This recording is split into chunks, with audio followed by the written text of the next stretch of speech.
one of the things that stuck out at me was how much of your career, is devoted to sort of protecting these movies from bad ideas. And in the case of Goodfellas, I was really surprised to read some of the casting ideas that the studio had for it. Yeah. Who were some of the people that they wanted, and how did you kind of fend it off? They wanted Tom Cruise to play Henry Hill. Oh God! And literally, thank God he was smart enough to think that he couldn't be a coke sniffing gangster. And then they wanted the Madonna to play the Jewish wife of Henry. Oh God!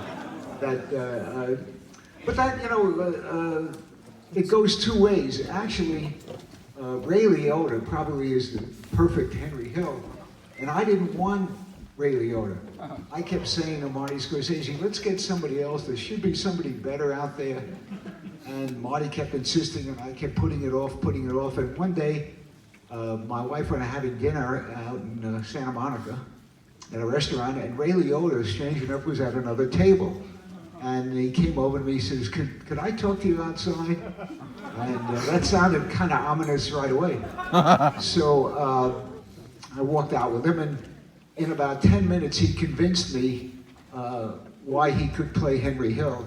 And I called Marty and I said, you're absolutely right, let's go with. So I was very negative. Actually, probably away from Goodfellas for a moment, one of the great performances is Sam Shepard in The Right Stuff playing Chuck Yeager. Thank you.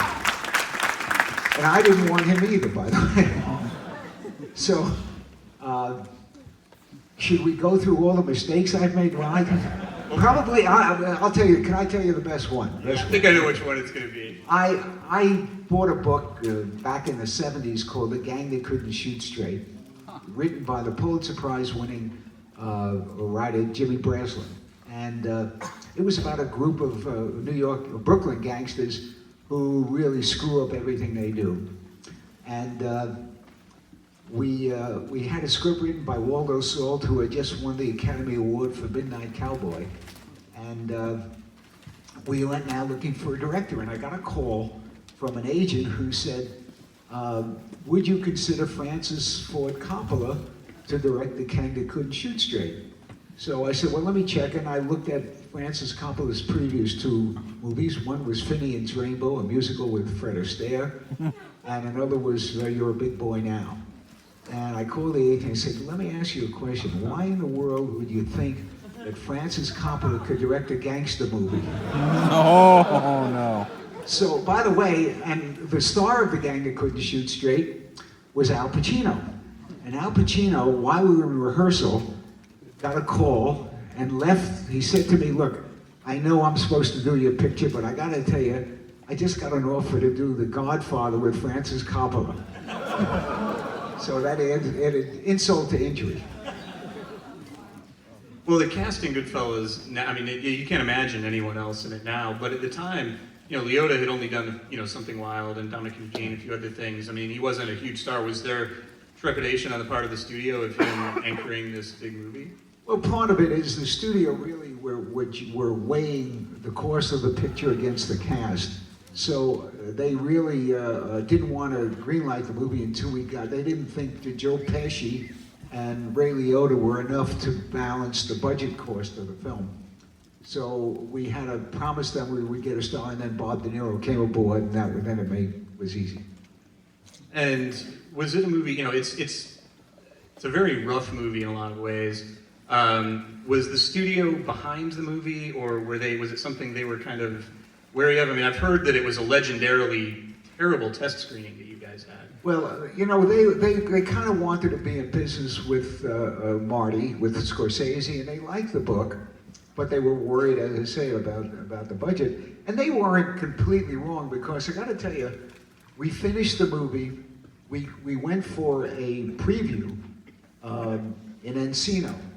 And in the first scene, those of you that have seen the film, and I think almost everybody here has, will remember the opening scene of Goodfellas is a car driving along a lonely road, and they hear some thumping, and they pull over to the side of the road, and they open up the trunk of the car, and there's a guy laying there, and Joe Pesci's character takes out this knife that's about a yard long and starts knifing the body and shooting the body.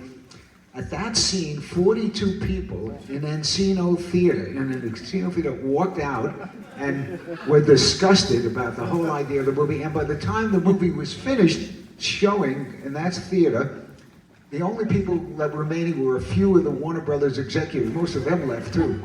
So you never know. And by the time the picture came out, we had quite a few screenings, and it was a success late in life. It didn't win the Academy Award. Joe Pesci won the Academy Award for Best Supporting Actor, and Dances with Wolves won that. Thank you. But that's okay. That's okay. That's okay. Raging Bull didn't win the Academy Award either. It lost to Ordinary Movie. Wait a minute. Another movie, The Right Stuff, lost to that movie with Deborah Winger with cancer. The Deborah Winger cancer movie. So you never know what's coming. I'm curious if you've ever had the opposite happen. You know, have you ever had a movie that just tested through the roof and everybody thought it was going to be a big hit and then it wasn't successful when it came out? Yeah, The Right Stuff, which arguably I think is one of the best movies I've been involved with. I think it's really, really a fun. We should show it here some night, as a matter of fact. Yeah. It's really, really a fine movie with a great, great score by Bill Conti. It got 8 Academy Award nominations and won 4 Academy Awards. We were on the cover of Time magazine when it mattered, and we had 10 pages in Newsweek magazine. It was really great reviews. So I got myself I got up very late that morning, very deliberately, took a shower and shaved and all that. And I drove over. It was playing across the street at the Chinese. And I got there early because I figured the crowds would be so massive outside the theater that I wanted to see, them rushing to see it. And when I got there, there was nobody outside the theater. So I knew right away we were in trouble, but my instinct was to fight that. So I said to myself, well, there must have been so many people waiting that the manager of the theater let everybody in early. I knew that wasn't true. And then I said, so I looked in the theater and it was empty. There was nobody there. So I said, well, we're also playing in Century City. So I drove over to Century City to see all the crowds that went to Century City instead of Hollywood Boulevard.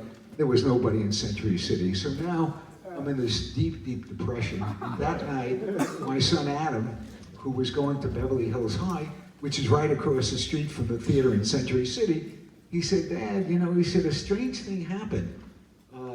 Your movie, my teacher arranged for all the students in our class to go see your movie, The Right Stuff, tomorrow instead of going to class.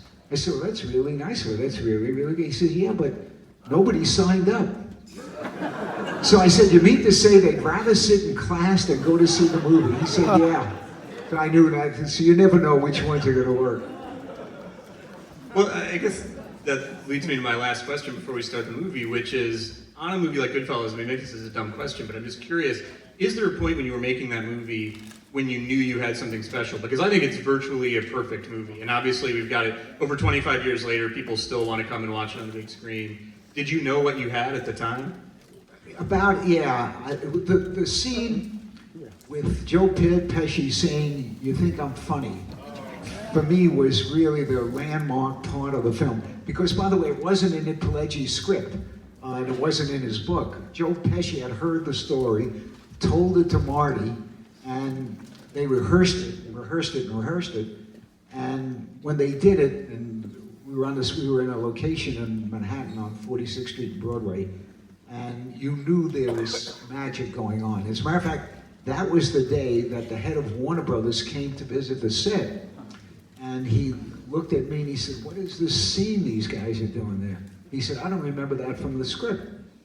And I said, I talked fast, and I said, well, just an idea we have and all that. He said, you guys are spending money on this scene, so aren't you supposed to go to Florida next week to shoot the scene at the Tampa Bay Zoo, which you'll see in the film, of course. And I said, yeah. He said, you're not going to Tampa. You're not going to Florida. You spent all the money on this scene.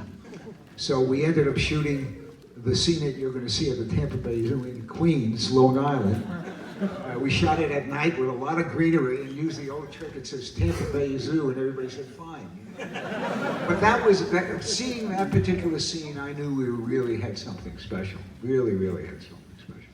All right, well, I could listen to these stories all night, but we've got to get to Goodfellas. So everybody come back next week. Come back I'll on Friday. be here for Raging Bull. Come back for Raging Bull on Friday. Winkler, everybody.